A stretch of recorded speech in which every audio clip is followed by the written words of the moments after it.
وسلم نے فرمایا من عمل عملا لیس علیہ امرنا فہو رد.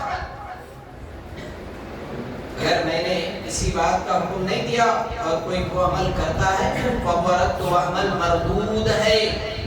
اب اسے کتنے ہی لوگ کرے، کتنی ہی بڑی داڑیاں رکھ کر کرے، کتنے ہی جبے کبے پہن کر کرے، کتنی ہی زیادہ نیکیوں کے نام پر کرے، رد تو رد، اللہ کا نام. اور جو آبا پرستی میں چل کے بدعت اور شرک میں مبتلا ہوتا ہے، کل قیامت کے دن وہ جہنم میں جب چہروں کے بل الٹا پلٹا جائے گا، جس کا ذکر اللہ رب العالمین نے 22 پارے سورۃ الاحزاب آیت نمبر 66 67 68 ان آیتوں میں اللہ رب العالمین نے کیا. اللہ رب العالمین نے بہت بہترین نقشہ بیان کیا. دیکھیے قرآن اور حدیث پڑھنے کے بعد ایمان میں یقیناً اضافہ ہوتا ہے. حق اور باطل بالکل دودھ کا دودھ پانی کا پانی سامنے آتا ہے. اللہ رب العالمین نے ذکر کیا یوم تقلب وجوہہم فی النار. قیامت کے دن جب کچھ چہروں کو جہنم میں الٹا پلٹا جائے گا تو وہ لوگ کہیں گے، کیا کہیں گے؟ یوم تقلب وجوہہم فی النار یقولون یا لیتنا اطعنا اللہ واطعنا الرسول. وہ لوگ کہیں گے اے کاش اطعنا اللہ واطعنا الرسول، اے کاش ہم اللہ کی اطاعت کرتے اور ہم رسول کی اطاعت کرتے.